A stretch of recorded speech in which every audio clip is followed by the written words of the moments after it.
Disclaimer. While you were sleeping, Jeff Bezos and Amazon just signaled the end of the world as we know it.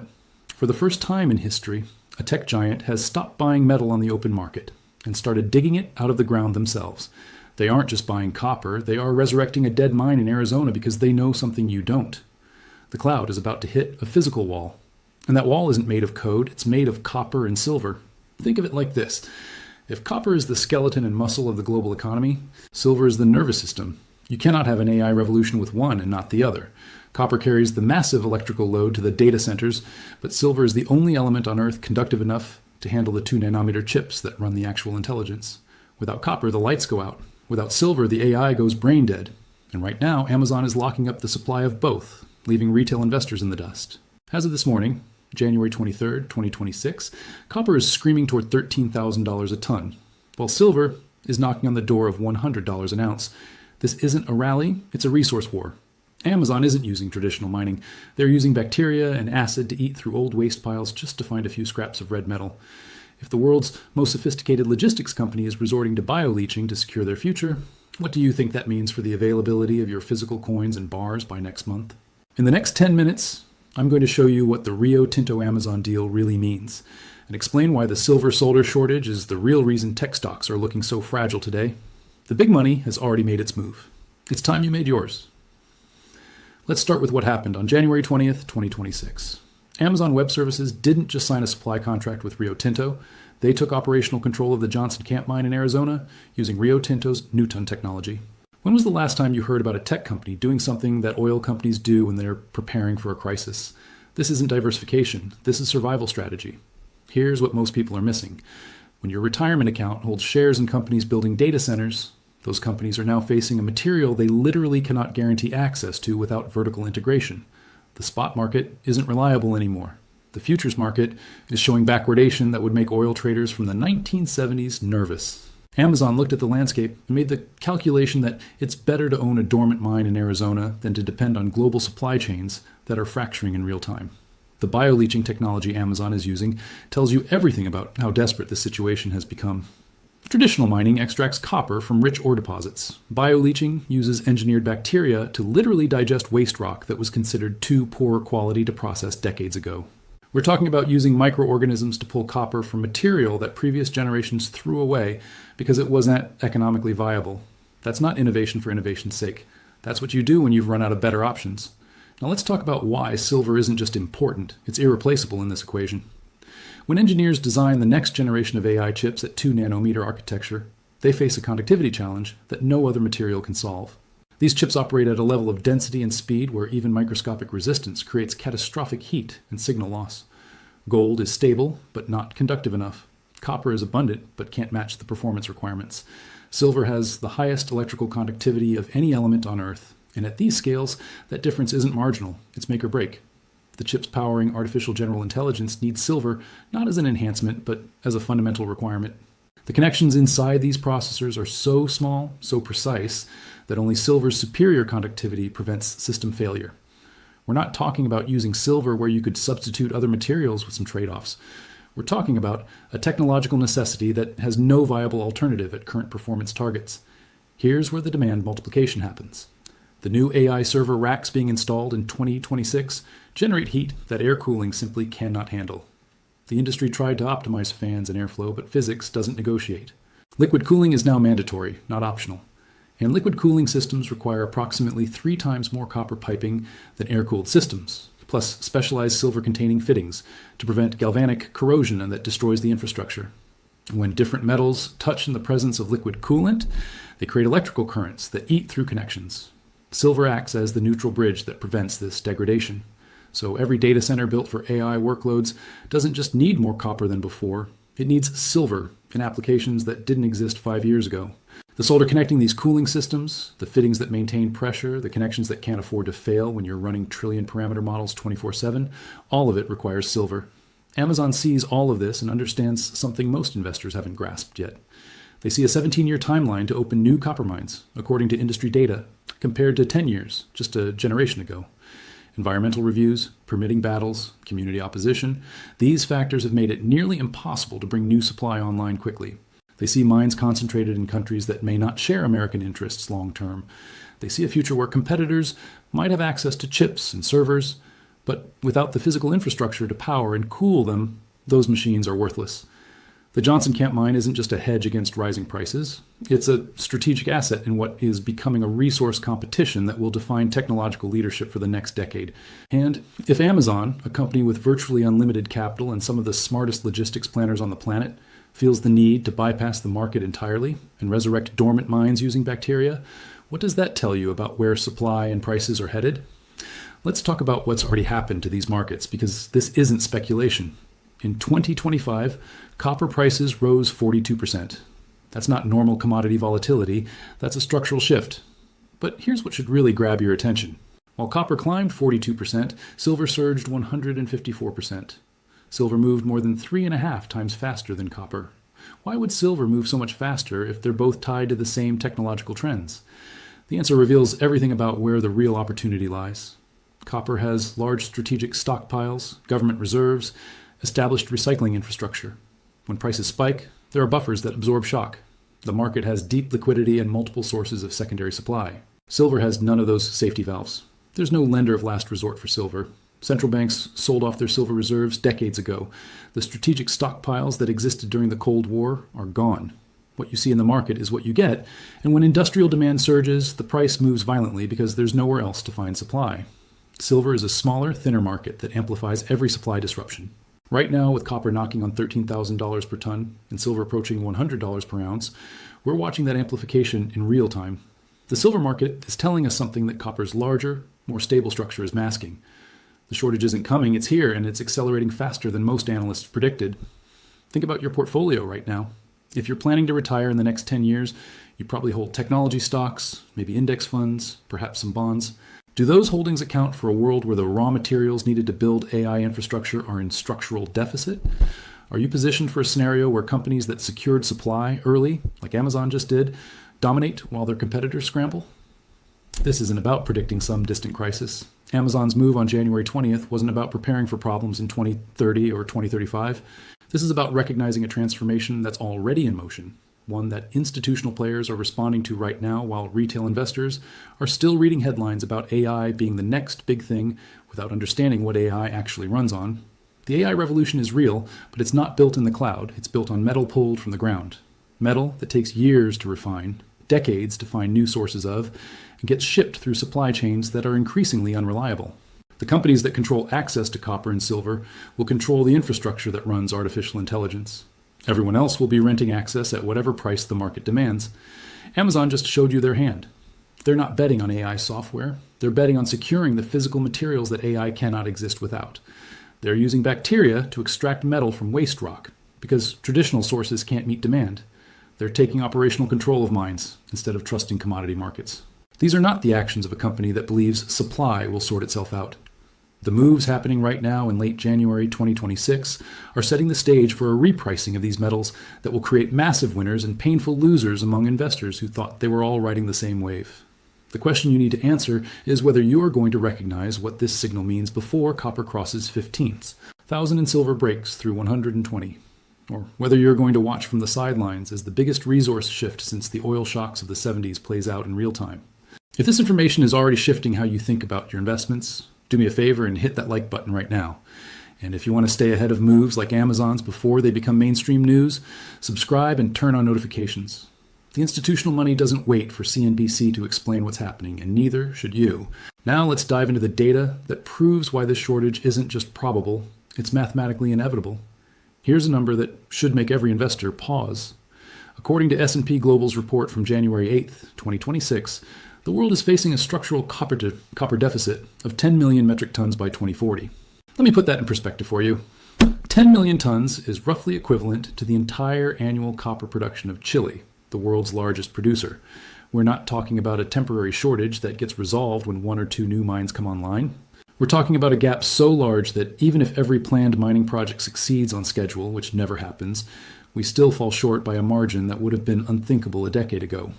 But here's where it gets worse, and this is the part that explains why Amazon took such a drastic step. The timeline to open new copper mines has stretched from 10 years a generation ago to 17 years today. Think about what that means. If a mining company decided right now, in January 2026, that they wanted to develop a new copper deposit, they just discovered that mine wouldn't produce its first ton of copper until 2043. We're talking about your grandchildren's high school graduation before new supply comes online. Why has the timeline nearly doubled? Environmental impact assessments that used to take 18 months now take 3 to 5 years. Permitting processes that were relatively straightforward in the 90s now involve multiple layers of federal, state, and local approvals. Community opposition has become more organized and more effective at delaying projects. Water rights, indigenous land claims, endangered species protections, all of these legitimate concerns add years to the development process. I'm not saying these protections are wrong. I'm saying they're real, and they're making it nearly impossible to respond to surging demand with new supply. So you've got demand for copper exploding because of AOS infrastructure, electric vehicles, renewable energy installations, and grid modernization, all hitting at the same time. And you've got supply that's essentially locked in place for the next decade and a half because we can't build new mines fast enough. The math doesn't work. Something has to give, and that something is price. Now let's talk about what's driving that demand explosion, because the liquid cooling revolution is consuming copper and silver at rates that weren't in anybody's models 3 years ago. When data center operators ran traditional servers, they could cool them with fans and optimized airflow. The heat output was manageable. But the AI workloads running in 2026 generate heat at levels that make those old systems look like pocket calculators compared to supercomputers. NVIDIA's latest AI accelerators, the ones that every major tech company is ordering, in quantities that boggle the mind. Each chip produces heat that requires liquid cooling to dissipate. Not as an option for high-end installations, but as a mandatory requirement. Air simply cannot move heat away from these processors fast enough to prevent thermal throttling or outright failure. So every new data center being built for AI, every retrofit of existing facilities to handle AI workloads requires a complete redesign of the cooling infrastructure. Here's what that redesign means in practical terms. A traditional air-cooled server rack might use 50 pounds of copper for power distribution and some modest wiring. A liquid-cooled AI rack uses approximately 3 times that amount. You need copper piping to carry coolant to every server. You need copper in the heat exchangers that transfer heat from the liquid to the air. You need copper in the pumps, the manifolds, the distribution systems.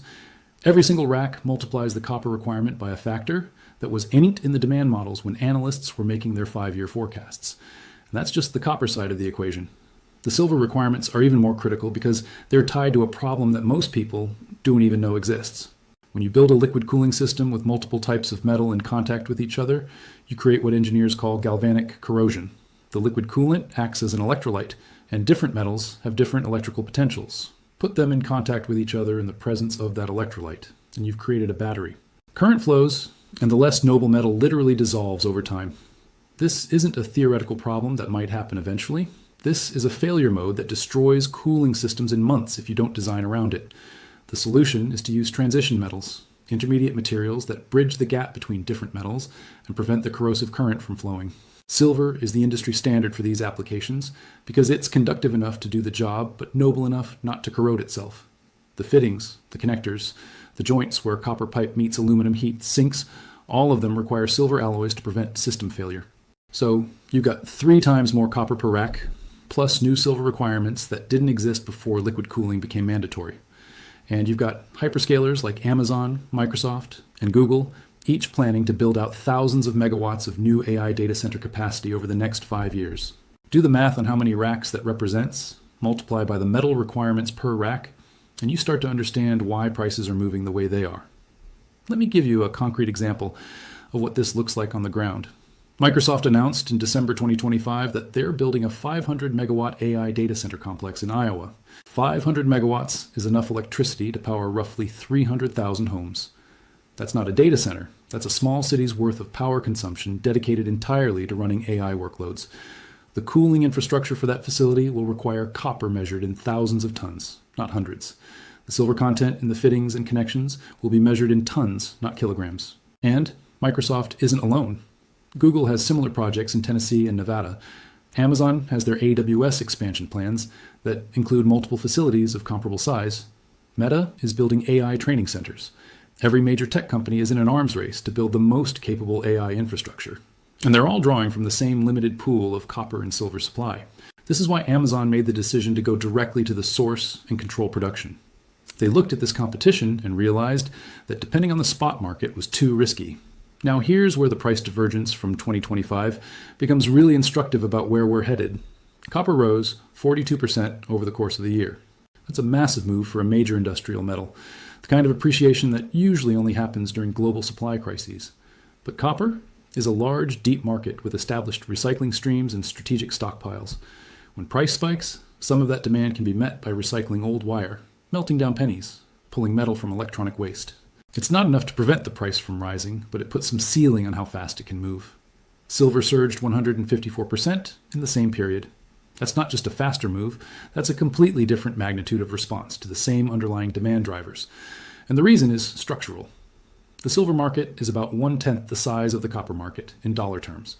When you add the same amount of new industrial demand to a market that's 10 times smaller, the price impact is exponentially larger. More importantly, silver has no strategic reserves stepping in to moderate the price. When copper spiked in past cycles, governments would occasionally release metal from strategic stockpiles to cool the market down. The United States doesn't maintain silver reserves anymore. Neither do any other major economies. What's produced gets consumed, and when consumption exceeds production, which has been the case for industrial silver for 3 consecutive years now, the price has to rise until demand destruction occurs, or new supply comes online. But here's the critical point about silver and AI infrastructure. This isn't discretionary demand that disappears when price rises. You can't build a 2-nanometer chip with slightly less conductive material and accept slightly worse performance. You can't skip the silver fittings in your liquid cooling system and just hope the corrosion doesn't happen too fast. This is demand that has to be met regardless of price, because the alternative is that your AI infrastructure doesn't work. That inelasticity of demand is showing up in the forward curve. Silver futures for delivery in 6 months are trading at a premium to spot prices, a situation called backwardation that indicates severe near-term tightness. Normally, commodity futures trade at a premium to spot because of storage and carrying costs. When futures trade at a discount, it means people are so desperate for metal right now that they will pay more for immediate delivery than for a promise of delivery later. That's not a market that's functioning normally. That's a market that's breaking. The solder shortage is a perfect microcosm of this dysfunction. Electronics manufacturing uses silver-containing solder for connections that need high reliability. It's been a standard application for decades, with well-established supply chains and consistent pricing. But AI chip packaging requires silver solder specifications that are tighter than traditional applications. The solder needs higher purity, more consistent alloy ratios, better thermal characteristics. The manufacturers who make this specialized solder are running allocation systems right now. You can't just order what you need. You get assigned a quota based on your historical purchases and your relationship with the supplier. When you see allocation systems appearing in commodity markets, that's a red flag that supply has become genuinely scarce. And the companies getting squeezed are the smaller players who don't have the purchasing power or the relationships to secure guaranteed supply. They're the ones who will have to slow down production or redesign products to work around the shortage. Meanwhile, Amazon is out there resurrecting dormant copper mines with bacteria, ensuring their supply chain doesn't depend on allocation systems or spot market availability. This is the mathematical proof that this shortage is real and accelerating. 10 million tons of copper deficit by 2040. 17 years to bring new mines online. 3 times the copper per AI rack compared to traditional servers. Silver demand that can't respond to price signals because the applications are non-discretionary. Forward curves showing backwardation. Allocation systems appearing in solder markets. These aren't warning signs of a problem that might develop. These are symptoms of a crisis that's already here, and most retail investors haven't connected the dots yet. The big institutional players like Amazon have connected them. They're making moves that would have seemed crazy 5 years ago because they understand what the data is telling them. The question is whether you're going to trust your financial future to the hope that somehow supply and demand will magically balance, or whether you're going to position yourself ahead of the repricing that this shortage makes inevitable. So let's talk about what this repricing actually looks like in numbers you can use. Where are copper and silver headed in the next 6 to 12 months? And more importantly, how do you position yourself to benefit from this move instead of being left behind watching it happen?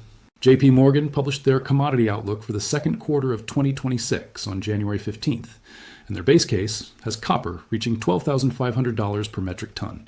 That's their conservative estimate, their model based on normal market conditions and typical supply response. But here's what their own report acknowledges in the risk section. If mine supply disappoints, which it has consistently for 3 years running, or if AI infrastructure build-out accelerates beyond current projections, which every indication suggests it will, copper could spike significantly higher. I'm going to give you a target that accounts for what we are actually seeing on the ground rather than what econometric models assume. Copper is heading toward $13,500 per ton within the next 6 months. That's not wild speculation. That's what happens when you have Amazon bio-leaching waste rock, when you have allocation systems appearing in industrial markets, when you have 17-year timelines to bring new supply online meeting demand that's doubling every 3 years. 13,500 represents approximately a 5% move from current levels around 12,800. That might not sound dramatic, but copper rarely moves in dramatic spikes over short periods because it's such a large liquid market. A 5% move in 6 months on top of the 42% move we just saw in 2025 represents a market that's fundamentally broken from its historical patterns. And when copper makes that move to 13,500, it's going to pull silver along with it through industrial sympathy and supply dynamics. Silver is currently knocking on the door of $100 per ounce. Once it breaks through that psychological barrier, and it will because the physical market is too tight to prevent it, the next target is $120. That's where the technical resistance sits. That's where the previous peak from the early 1980s sits in inflation-adjusted terms. And that is where the market will test whether this move has real fundamental support or whether it's just momentum trading. Let me tell you why silver gets to 120 before this year is over.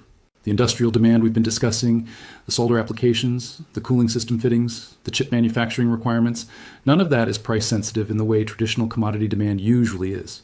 When silver was at $30 an ounce, companies used it because they had to. At $50, they kept using it because the alternatives don't work. At $70, $80, $90, they're still using it because you can't build AI chips without it, and you can't cool AI data centers without it. Meanwhile, mine supply of silver comes primarily as a byproduct of other metals. About 70% of silver production comes from mines that are primarily digging for copper, lead, or zinc. When those base metal mines slow down because of labor issues, environmental challenges, or ore grade decline, silver supply falls automatically, even if silver prices are screaming. The silver market can't respond to price signals the way gold mining can, where higher prices directly incentivize more exploration and production. So you've got inelastic industrial demand meeting constrained supply that can't respond to price, and you've got a market that's 1/10 the size of copper, trying to absorb the same magnitude of new demand from AI infrastructure. The math points to $120 and probably higher before equilibrium gets restored, if it ever does. This might be the new normal, not a temporary spike. Now here's where it gets really interesting for your portfolio, and this is the part that can actually multiply your wealth rather than just preserving it. When copper moves from current levels around $5.90 per pound to $6.50 per pound, which is what 13,500 per ton translates to, that's about a 10% move in the underlying commodity. But look at what happens to the companies that mine it. Freeport-McMoRan, ticker symbol FCX, is one of the largest copper producers in North America, with major operations in Arizona and New Mexico. Their all-in sustaining costs the total amount it costs them to pull copper out of the ground, including everything from labor to equipment to environmental compliance, runs around $3.50 per pound on average across their operations. At $5.90 copper, they're making about $2.40 per pound in profit. At $6.50 copper, they're making $3 per pound in profit. Do you see what just happened there? A 10% move in copper prices just increased their profit margin by 25%. That's the multiplier effect that makes mining stocks so powerful during commodity bull markets. The operating leverage is enormous because costs are relatively fixed, while revenue moves with metal prices. And that profit increase flows straight to the bottom line, to earnings per share, to the stock price.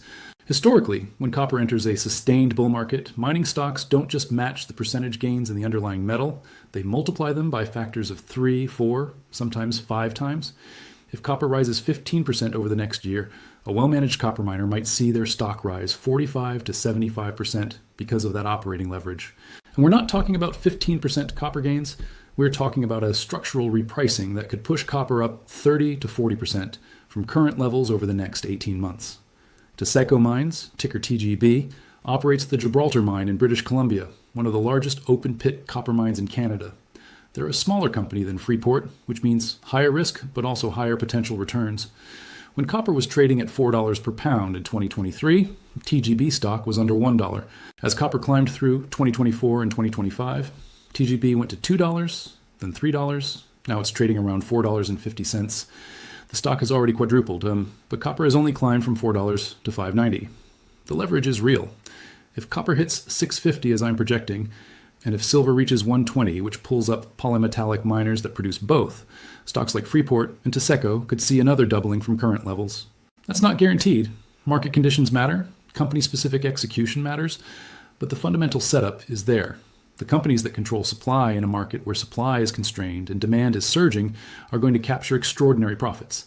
But here's the critical warning, and this is where most retail investors get it wrong. You can't wait until copper hits 13,500 and silver hits 120 to start positioning yourself.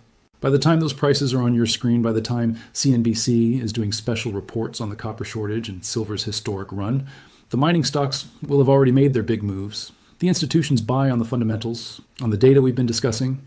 Retail investors buy on the headlines after the move is largely done. Amazon made their move on January 20th when copper was at $12,000 and silver was at $93. They didn't wait for confirmation. They didn't wait for consensus. They acted on their analysis of where supply and demand are headed. That's how you build wealth in commodity cycles. You position yourself ahead of the obvious, not after everyone else has figured it out. Let me give you one more piece of data that should crystallize this opportunity. The ratio between copper miners' stock prices and the underlying copper price is currently at one of the lowest levels in 20 years. That means the stocks are cheap relative to the metal, which historically has been a strong buy signal. The market is pricing in significant risk of copper prices falling back, or significant skepticism that current prices are sustainable. But everything we've discussed, from the S&P global deficit projections to Amazon's desperate bioleaching strategy to the 17-year timeline for new mines, suggests that current prices aren't the top, they're the new floor. The same pattern exists in silver mining stocks, but even more pronounced. The major silver producers are trading at valuations that assume silver returns to $60 or $70, not that it pushes through 100 and stays there. If you believe the fundamental case we've built, if you believe that AI infrastructure creates non-discretionary demand that can't be met by current supply, then silver miners at current valuations represent one of the most asymmetric opportunities in the market.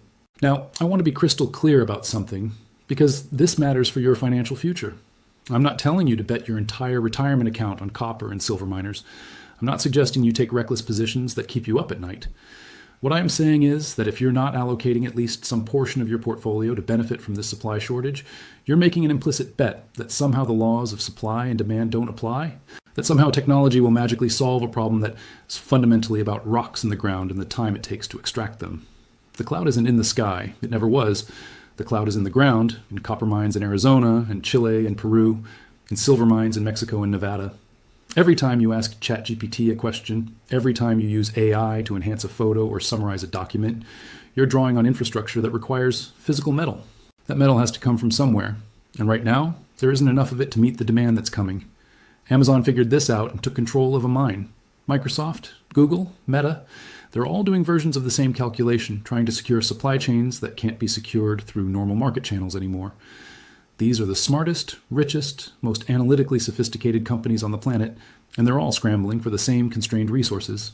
That should tell you everything you need to know about where prices are headed. If you wait until silver reaches $150 per ounce, until copper is at $15,000 per ton, until the mining stocks have already tripled again, you won't be an investor anymore. You'll be a spectator, watching other people build wealth on a trend that was obvious to anyone paying attention to the data. The big money has already made its move. The question is whether you're going to make yours while there's still time to benefit. This is your moment to act on information that most people won't understand until it's too late. The deficit is real. The timeline is locked in. The demand is accelerating. The companies that control supply are going to capture profits that seem impossible by historical standards, but make perfect sense when you understand the fundamentals. Position yourself accordingly. Don't look back wondering why you didn't act when you had the chance. Before you go, I need you to do something important. If this analysis changed how you're thinking about your investments, if you're planning to take action based on what you learned here, make sure you're subscribed to this channel, because what I'm about to reveal in the next video will shock you. I'm going to show you the 3 specific mining companies that control the largest combined copper-silver deposits in North America, the exact ticker symbols the institutions are accumulating right now, and the technical entry points that minimize your risk while maximizing your upside. This isn't generic investment advice. This is actionable intelligence that could make the difference between watching this bull market from the sidelines and actually building wealth from it.